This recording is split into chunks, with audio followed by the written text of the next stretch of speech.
The bells of St. George's did not ring for love. They tolled like a funeral knell for the girl I used to be. Imagine, if you will, standing at the precipice of a life that isn't yours, draped in hand-clipped lace and the crushing weight of a family's desperation. I was the shadow, the ink-stained girl who lived in the margins of my sister's glory, only to find myself forced into her skin to save us from the gutter. This is a story of a marriage built on a lie, a duke with a heart of winter, and the dangerous fire that ignites when the wrong woman is loved for all the right reasons. If this tale of secrets and yearning captures your heart, please subscribe and join our circle. I'd love to know in the comments, which city are you listening from today, and what is your favorite historical romance trope? Chapter 1. The Boast in the Vale. The scent of orange blossoms usually signals a beginning, but in the draughty dressing room of Ashbury Hall, it smelled like a crime. "Keep your head down, Amelia. For the love of God, do not look the verger in the eye," my father hissed, his hands shaking as he adjusted the heavy Brussels lace veil over my face. His breath smelled of stale brandy and the sharp, metallic tang of fear. 48 hours. That was all it had taken for our world to collapse. My sister, Cecilia, the diamond of the season, the girl whose laugh could charm the birds from the trees and the coins from a miser's pocket, had vanished. She had eloped with a penniless Italian count, a man with a silver tongue and a hollow purse, leaving behind nothing but a crumpled note and a family teetering at the edge of ruin. "If the Duke realizes," I whispered, my voice sounding small and brittle beneath the layers of silk, "if the Duke realizes, he will not just annul the marriage, he will call in the debts, he will destroy us." "He won't realize," my mother snapped, though her eyes were rimmed with red. She painted a frantic circle of rouge onto my pale cheeks. "You are identical in face, if not in spirit. Cecilia was a creature of light. You must pretend you haven't spent your entire life hiding in the library like a common moth. Stand tall. Be the Duchess he paid for." The words stung, though they were familiar. I was the shadow twin, the one who corrected the Greek translations in the margins of my father's books, while Cecilia practiced her quadrilles. I was the one who had watched Julian, the Duke of Ashbury, from the darkened corners of a dozen ballrooms, my heart aching with a silent, pathetic crush. To the world, Julian was a man of ice and iron, a nobleman obsessed with the purity of his bloodline and the cold efficiency of his estates. But I had seen him once, in a quiet moment in the Earl of Pembroke's garden, petting a stray hound with a tenderness that didn't match his reputation. I had loved him from the shadows for 3 years. Now I was to be his wife, but only by wearing my sister's name like a stolen shroud. The carriage ride to the cathedral was a blur of cobblestones and terror. When the doors opened, the roar of London society felt like a physical blow. They were all there, the gossips, the peers, the vultures, waiting to see the match of the century. I walked down the aisle on my father's trembling arm, my vision narrowed to the small patch of stone floor directly in front of my feet. And then I saw him. Julian stood at the altar, a pillar of midnight blue wool and stern authority. His dark hair was brushed back from a face that looked as though it had been carved from marble by a master who knew nothing of mercy. As I reached his side, the air between us seemed to hum with a sudden, violent tension. He didn't speak. He didn't smile. He merely took my hand. His fingers were gloved, yet I felt the heat of him through the silk, a steady, grounding strength that made my own knees threaten to buckle. "You are late, Cecilia," he murmured. his voice a low, rich baritone that vibrated in my chest. I didn't dare look up. I merely inclined my head, my heart hammering so loudly against my ribs that I feared the entire front row could hear it. "I am not Cecilia," I wanted to scream. "I am the sister who knows your favorite passage from Virgil. I am the girl who wrote you those anonymous letters about the stars." The ceremony was a dream of Latin and incense. When the time came to say the vows, my voice was a mere thread of sound, a ghost of an "I do." Julian's response was firm, echoing through the vaulted ceiling of the cathedral like a gavel. Then came the moment I dreaded most. "You may kiss your bride." Julian turned me toward him. His large hands came up to lift the veil, and for a heartbeat, time ceased to exist. He tossed the lace back, and I was forced to meet his gaze. His eyes were not cold, as the tabloids claimed. They were a piercing, stormy grey, filled with an intelligence that seemed to strip away my every defense. He paused, his brow furrowing almost imperceptibly as he searched my face. Did he see the difference? Did he notice that my eyes held a melancholic depth my sisters never possessed? His thumb brushed my lower lip, a gesture so intimate and unexpected that I gasped. Then he leaned down. The kiss was brief, a mere press of lips, but it tasted of wood smoke and something fundamentally male. It was the kiss of a husband claiming his property, yet I felt a spark of something much more dangerous, a flicker of recognition. As we walked back down the aisle, the bells finally erupted into a joyous peal. The crowd cheered for the new Duchess of Ashbury. My family was saved, their debts erased by a signature on a marriage contract.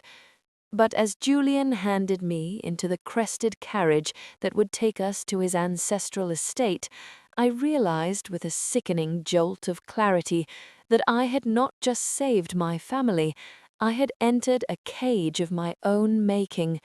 I was a trespasser in my own marriage, a thief in a white dress, and I was now bound to the only man I had ever loved, under the one name I could never truly own. Chapter 2. The Awakening of the Duke. The carriage ride to Ashbury Grove was a master class in suffocating silence. Outside, the lush green of the English countryside blurred into a watercolor of emerald and grey, but inside the velvet-lined cabin, the air was thick enough to choke. Julian sat opposite me, his long legs taking up nearly all the space, his gaze fixed firmly on the window. He didn't speak, he didn't even look at me. I sat with my hands clasped so tightly in my lap that my knuckles were white, praying to every saint I could name that my breathing didn't sound as ragged as it felt. The real Cecilia would have been complaining about the dust on the seats or demanding to know when they would stop for tea. She would have been preening in the small vanity mirror, adjusting her curls and chattering about the balls she intended to host. I, however, could only watch the way the sunlight caught the sharp line of Julian's jaw and wonder how long I could survive this masquerade. When we arrived at the estate, it was even more formidable than I had imagined. Ashbury Grove was a monument to old money and older secrets, all grey stone and towering oaks. "The housekeeper, Mrs. Higgins, will show you to your rooms," Julian said as we stepped into the grand foyer. His voice was clipped, professional. "I have matters in the study that require my attention. We shall dine at 8. He turned to leave before I could even offer a polite nod. He was escaping. I realized then that he dreaded this marriage as much as I feared it. To him, I was a necessary burden, a decorative addition to his lineage. He expected a wife who would stay in her wing and bother him only for pin money. By the third night, the silence of the house began to wear on me. I had explored every inch of the guest wing, but the library called to me like a siren. I knew Cecilia would never be caught dead in a room full of leather-bound books, but the temptation was a physical ache. I waited until I was certain the servants had retired, threw a shawl over my nightgown, and crept downstairs. The library was a cathedral of knowledge, high ceilings, rolling ladders, and the intoxicating scent of old paper and beeswax. I moved through the stacks, my fingers trailing over the spines of books I had only dreamed of owning. I found a volume on radical crop rotation and the socio-economic impacts of the recent harvests, a subject Julian had been struggling with, according to the gossip I'd overheard from his solicitors. I became so engrossed in a chapter on soil acidity that I didn't hear the door creak open. I didn't realize you could read, Cecilia, at least not anything that didn't involve the latest fashions from Paris. I froze.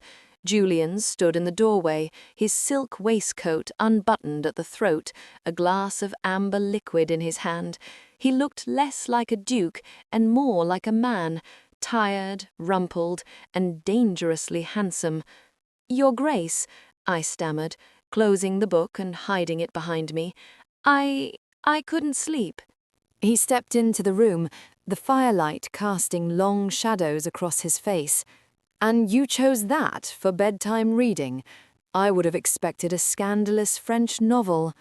He reached out, his hand brushing mine as he took the book from me. He looked at the title and his eyebrows shot up. "The Norfolk System? You're reading about agricultural reform?" It's fascinating," I said, my voice gaining a bit of strength as my passion for the subject overrode my fear. "If you implemented a 4-course rotation in the North Fields, you wouldn't have to leave the land fallow every 3rd year. The yield would increase by 20%, and the tenant farmers wouldn't be so desperate during the winter months." Julian stared at me. For the first time, he wasn't looking at the Duchess, he was looking at the woman. He set his glass down on a side table, his gaze narrowing. "Who are you?" he whispered, almost to himself. "I am your wife," I replied, the lie tasting like ash in my mouth. "My wife was a girl who spent 4 hours discussing the exact shade of ribbon for her bonnet," he said, taking a step closer. The scent of sandalwood and brandy enveloped me. "My wife cried when I told her we wouldn't be spending the winter in London. She didn't know the difference between a turnip and a telescope." He reached out, his fingers catching a stray lock of my hair that had fallen from my braid. He didn't pull away. Instead, his thumb traced the line of my ear. "You are different," he murmured, his voice dropping to a low, husky growl. "Your eyes, they aren't vacant anymore. They're full of fire. Why did you hide this, Cecilia? Why play the fool for so long?" "Perhaps I didn't think you wanted a woman with a mind, Julian," I said, the use of his Christian name slipping out before I could stop it. He flinched as if I'd struck him, but his hand moved to the back of my neck, drawing me inches closer. "I didn't think I wanted a wife at all. But this woman, the one who stands in my library at midnight and argues about crop rotation." He leaned down, his forehead resting against mine. "I find I cannot stop thinking about her." He kissed me then, but it wasn't the cold, formal kiss of the cathedral. This was hungry.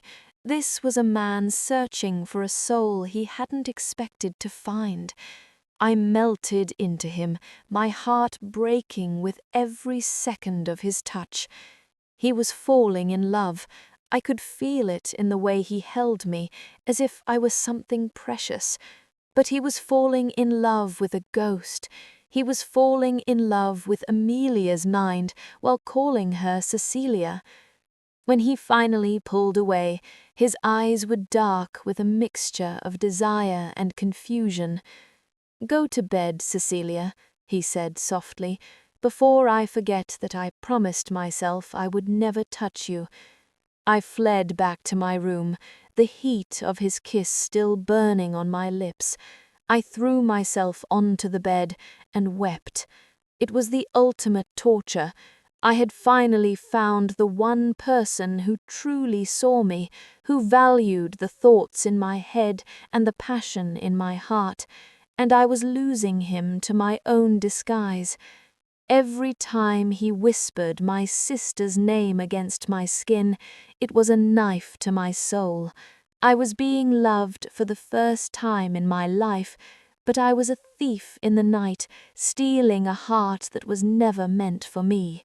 Chapter 3. The Scholar's Ink. If the first week of our marriage was a cold war, the second was a slow, agonizing thaw that felt more like a drowning. Julian had changed. The man who once treated me with the distant courtesy of a landlord to a tenant, an intensity that made my skin hum and my resolve crumble. But every kind word was a poison. Every time his eyes softened when I corrected a Latin translation, I felt the phantom of my sister standing between us, her golden hair a shroud over my true identity. I was blooming under his attention, a flower finally finding the sun, yet I knew the sun was shining on a mask. The breaking point came on a Tuesday, a day draped in the grey mist of a typical English rain. Julian was out in the village, and I had retreated to his study to find a particular volume on the history of the Peloponnesian War. His desk was a fortress of mahogany and leather.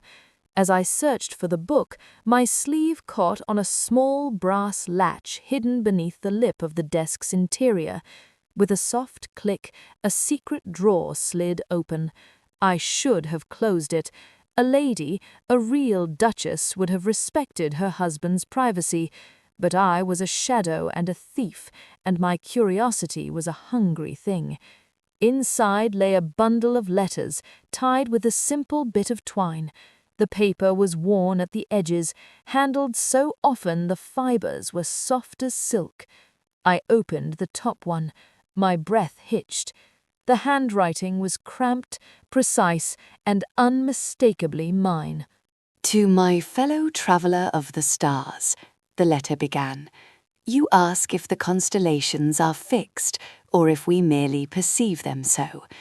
I believe we are all drifting in a great dark ocean, and the stars are but the lanterns of those who came before." I sank into his chair, my heart orphaning itself in my chest. These were my letters. For a year, before the marriage was even a whisper of a possibility, I had engaged in a clandestine correspondence with an anonymous gentleman through a scholarly journal's postbox. I had called myself the Voyager.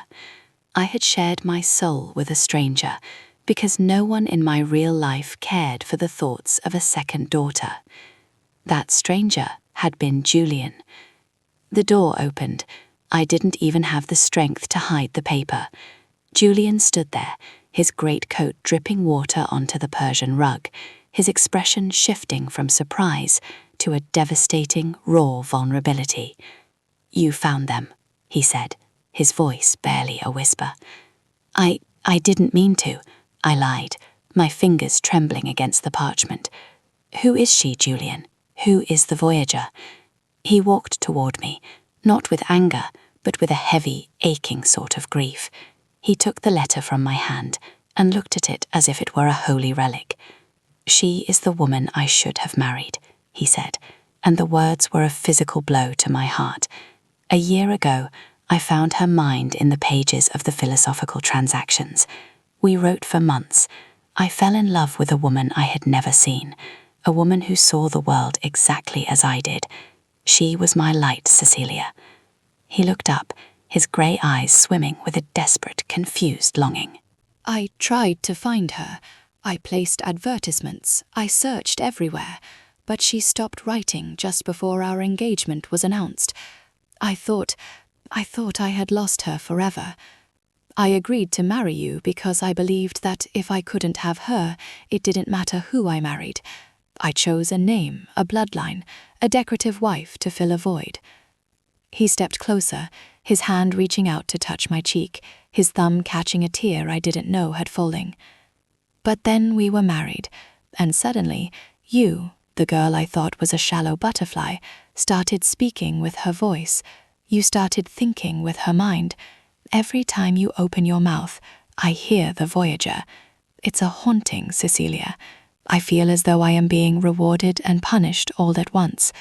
I love you, and I hate myself for it, because it feels like I am betraying the woman in these letters. I couldn't breathe. The irony was a cruel, laughing God. He loved the voyager, the real me, but he felt guilty for loving the Cecilia who was currently standing in front of him. He was in love with two versions of the same woman, yet he believed he was a man divided between a ghost and an impostor. Julian, I whispered, the truth burning in his throat, begging to be let out. What if she wasn't a ghost? What if— Don't, he said, his voice cracking. He pulled me into his arms, crushing me against the damp wool of his coat. Don't give me hope that the world is that kind. Just let me hold you. Let me pretend for 1 hour that you are her and she is you. I buried my face in his chest and sobbed. I was being loved for my soul finally, but only because he thought my soul was a miracle that had somehow possessed my sister's body. I was a prisoner of my own success, trapped in a lie so perfect that even the truth looked like a betrayal. Chapter 4. The Return of the Diamond. Happiness, I discovered, is a fragile glass ornament. You spend your life polishing it, terrified it might slip, only to realize it was never yours to hold in the first place. For 3 weeks, I lived in a fever dream of Julian's affection. We walked the gardens, we shared wine by the fire, and for the first time in my existence, I felt seen. Even if he was seeing me through a veil of lies, the warmth was real. Then the glass shattered. It happened on a Tuesday afternoon, the kind of day where the sky is so blue it feels like a promise. I was in the small drawing room, attempting to reconcile the estate's ledgers, a task Julian had jokingly entrusted to me, when the sound of a frantic carriage echoed through the drive. It wasn't the rhythmic trot of the Duke's thoroughbreds, it was the desperate, uneven gallop of a hired hackney. My heart didn't just sink, it turned to lead. I knew. Before the door even opened, before the first scream echoed in the foyer, I knew. Where is she? Where is the little thief? The voice was a jagged mirror of my own. I stood, my hands trembling so violently that the inkpot overturned, staining the ledgers with a black pool that looked like a spreading bruise. The door burst open. Cecilia. She looked like a spectre of her former self. The diamond was tarnished, her expensive travelling cloak was frayed and caked with the mud of the road. Her golden curls were a chaotic nest beneath a lopsided hat, and her eyes, those eyes that usually sparkled with vanity, were wild with a mixture of fury and terror. She was alone. No Italian count, no trunk of fine jewels, nothing but the bitter stench of a failed rebellion. Amelia, she hissed, her voice dripping with venom as she took in my fine silk gown and the Duchess's rubies at my throat. You wretched, conniving little mouse. I should have known you'd crawl into my bed the moment I turned my back. Cecilia, please, I whispered, stepping toward her. The servants, Julian, you don't understand. I understand perfectly, she shrieked, her face contorting. My count was a fraud, a gambler with a wife in Naples. He took my jewellery and left me at a coaching inn in Dover. And while I was starving, you were here, playing at being a duchess. You stole my name. You stole my life. I saved our family, I countered, a spark of my own anger finally igniting. The Duke would have ruined father. We were facing the workhouse because of your selfishness. And yet you look quite comfortable in my shoes, she sneered, stepping closer until we were inches apart. 2 identical faces, one etched with hardship and the other with a guilt so profound it was a physical weight. Take off the dress, Amelia. Go back to the library. The real Duchess has returned. No. The word was out of my mouth before I could stop it. I had spent 20 years in her shadow, living for her scraps, but I had tasted Julian's respect. I had felt his love. I couldn't go back to being a ghost. No, Cecilia laughed, a harsh, hysterical sound. You think he wants you? He married a face and a fortune. He married the diamond. Wait until he sees us together. Wait until I tell him how you tricked him, how you lay in his arms while mocking him in your heart. That isn't true, I cried. I love him. You love his title. You love his library. But you are a fraud, and frauds are discarded. The heavy oak doors at the end of the room swung open. The air in the room seemed to drop 20 degrees. Julian stood there. He didn't move. He didn't speak. He looked at me, in my ink-stained silk, and then he looked at the bedraggled woman standing beside me. His face was a mask of unreadable stone, but I saw the moment the realization hit him. I saw the flicker of pain in his grey eyes, the way his jaw tightened until the bone looked ready to snap. "Julian!" I gasped, reaching out a hand. "Which one?" He didn't look at me. He looked at both of us, his voice a low, terrifying rumble. "Which one of you is the woman I married?" "I am, Your Grace," Cecilia cried, instantly transforming into the picture of a wronged innocent. She threw herself at his feet, clutching his hand. "This is my sister Amelia. She is a disturbed, jealous creature. She must have drugged me or tricked our parents. I have been held captive, Julian. I fought my way back to you." Julian looked down at her, his expression inscrutable. Then he looked at me. His gaze was like a brand, searching my soul, waiting for the truth I had been too cowardly to give. "Amelia," he said. It wasn't a question. It was a sentence.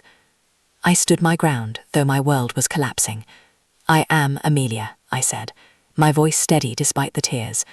"And I am the woman who has lived in this house for 3 weeks. I am the woman who wrote those letters. I am the woman you love, even if you hate the name I used to find you." The silence that followed was deafening. Cecilia was sobbing at his knees, playing the part of the victim with practice ease. But Julian's eyes never left mine. The scandal was inevitable. The legal contract was for Cecilia. By all the laws of God and man, I was nothing. "Get out," Julian said. My heart stopped. Cecilia smirked. "Both of you," he added, his voice breaking with a raw, bleeding agony. "Get out of my sight." I turned and fled, the sound of my own sobbing lost in the vast, cold halls of a house that was no longer my home. Chapter 5. The Name and the Soul. The morning light that filtered through the library windows was cold and unforgiving, illuminating the dust motes dancing over the wreckage of my life. I had spent the night in the small attic room I'd claimed as a child, packed into a single worn valise. My fine silk gowns, Cecilia's gowns, lay discarded on the floor of the mistress's suite, like the skin of a shed identity. I was summoned to the study at 10. Julian sat behind his desk, looking as though he hadn't slept a moment. His eyes were bloodshot, his jaw shadowed with stubble. Standing by the fireplace, preening in a borrowed gown of mine that was far too tight for her, was Cecilia. She had managed to find some rouge, and she wore a smug, predatory smile. "There you are, the little ghost," Cecilia said, her voice sharp as a razor. "Julian has been discussing the legalities. Since the contract was signed in my name, and the banns were read for me, I am the Duchess. You, Amelia, are merely a guest who has overstayed her welcome, and a criminal who has committed fraud." I didn't look at her. I looked at Julian. He was holding a bundle of letters, the Voyager letters. "Is that true, Julian?" I asked, my voice barely a whisper. "Will you choose the name on the paper?" Julian stood, his presence filling the room with a sudden, suffocating gravity. He walked towards Cecilia. She tilted her head back, offering him the face that had launched 1,000 ships during her season. Cecilia, he said softly, last night you told me that you were the one who had been writing to me. You said you sent me these letters from the country to test my mind before the engagement. I did, Cecilia lied, her eyes wide and guileless. I wanted to know if you were more than just a title, my love. It was a girlish whim. Julian held up the top letter. Then tell me, what did you mean in the third letter when you discussed the silent music of the spheres? What was the specific Greek text you cited to prove that stars have voices? Cecilia's smile faltered. Her eyes darted around the room, searching for a clue that wasn't there. Well, it's been so long, Julian, and I was so distraught by the Italian count's kidnapping of me. I never mentioned the stars in the third letter, Julian interrupted, his voice dropping to a terrifyingly calm register. I mentioned the soil of the North Country, and the text wasn't Greek. It was a modern agricultural treatise. Cecilia paled. A mistake. I am confused. The mistake, Julian roared, the sound echoing off the leather-bound walls, was thinking that a face was enough. I lived my whole life believing that a name and a bloodline were the only things that mattered. I thought I was marrying a diamond, but I was marrying a void. He turned away from her as if she were a piece of rotting fruit and walked directly to me. He stopped so close I could feel the heat radiating from his body. He held out the letters. Amelia, he said, and the way he spoke my real name felt like a benediction. In the final letter, the one I received the day before the wedding, what did you write about the shadows? Tears blurred my vision, but I didn't need the paper. I knew the words by heart. I wrote that shadows are not the absence of light, but the proof of its existence. That a woman who lives in the dark sees the world more clearly than those blinded by the sun. Julian dropped the letters. They scattered across the floor like fallen leaves. He took my face in both of his hands, his thumbs wiping away the salt of my tears. I didn't marry a name, he whispered, his forehead leaning against mine. I married the woman who challenged me, who argued with me, and who saw the man behind the Duke. The law may say I am bound to a Cecilia, but my soul belongs to Amelia, and I will burn every law in England to make it right. Julian, the scandal, I started, but he silenced me with a kiss that tasted of fire and truth. Let them talk, he said against my lips. Let the gossips have their fill. I would rather be a man with a scandal and a heart than a duke with a title and a ghost. He turned back to Cecilia, who was gasping like a fish out of water. Leave this house. My solicitors will provide you with a small allowance on the condition that you never set foot in London again. If you ever breathe a word of this to the press, I will ensure the Count's debts are transferred to you personally. Cecilia fled. She didn't look back. She was a creature of the ballroom, and she knew when the music had stopped. I stood in the centre of the library, the place where I had once hidden, the place where I had been found. Julian reached out and took my hand, his fingers intertwining with mine.